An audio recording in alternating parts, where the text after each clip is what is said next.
Ah bon, c'est l'édito international d'Europe 1. Bonjour Vincent Hervouette. Bonjour Dimitri, bonjour à tous. Vincent, la République islamique est décapitée après la mort d'Ali Khamenei ce week-end, ainsi que d'une quarantaine de dirigeants ciblés par des bombardements israélo-américains. Est-ce qu'on peut dire que c'est l'année zéro pour l'Iran, Vincent ? Vous savez, pour l'instant, la République islamique, elle est comme les canards sans tête. Vous pouvez les décapiter, la décapiter, elle court encore, même si elle court à l'abîme. Regardez ce qui s'est passé précisément.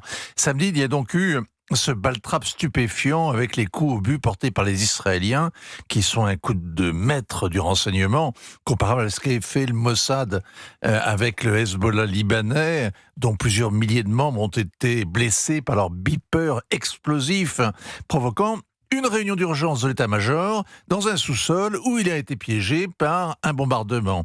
C'est le même genre de ruse qui aurait été utilisé à Téhéran.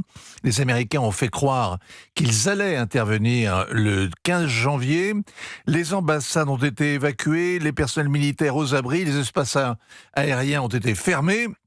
Et puis rien. On s'est dit que Donald Trump hésitait. En réalité, l'alerte aurait dévoilé le dispositif de sécurité iranien et permis de loger chaque cible. Samedi matin, c'est l'exploitation de ce renseignement qui a permis de décapiter le régime. Le monde est sidéré, les responsables iraniens aussi, mais dimanche, hier, comme le canard, les dirigeants iraniens n'ont pas eu besoin de réfléchir, ils ont repris leur course, étalant leur capacité de nuisance en semant le chaos alentour. Ils ont arrosé leurs voisins. Pas des tirs très précis, ni assez pour saturer les défenses antimissiles.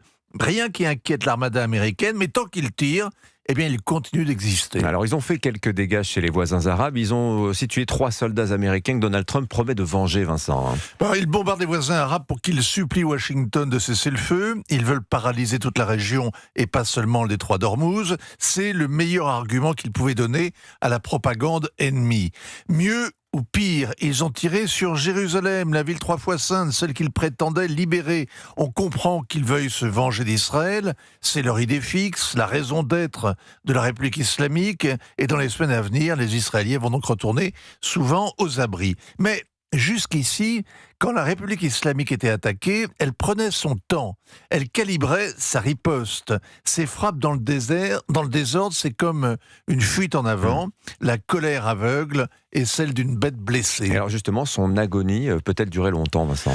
On n'a jamais éliminé un régime du haut du ciel, surtout pas en un mois, le délai que se sont donnés Washington et Tel Aviv. Ne vous laissez pas abuser par la mirobolante technologie occidentale et le décalage entre l'efficacité de l'opération israélo-américaine et ses piteuses représailles iraniennes.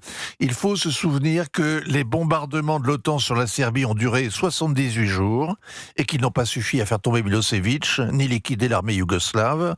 En Afghanistan, il a fallu l'Alliance du Nord pour chasser le Mollah Omar. En Libye, les rebelles de Benghazi pour venir à bout de Kadhafi et des djihadistes en Syrie pour en finir avec Bachar. En Iran, où il n'est pas question d'envoyer un corps expéditionnaire, tout dépendra in fine des Iraniens, de ceux qui se sont révoltés jusqu'ici en vain, des opposants en exil et du peuple qui exulte depuis 2 jours, espère et attend le jour où des officiers des gardiens de la Révolution commenceront à faire défection. On saura que l'année zéro a enfin sonné. Pour l'instant, il y a seulement une page qui se tourne, une génération passe la main. Khamenei était la créature de Khomeini.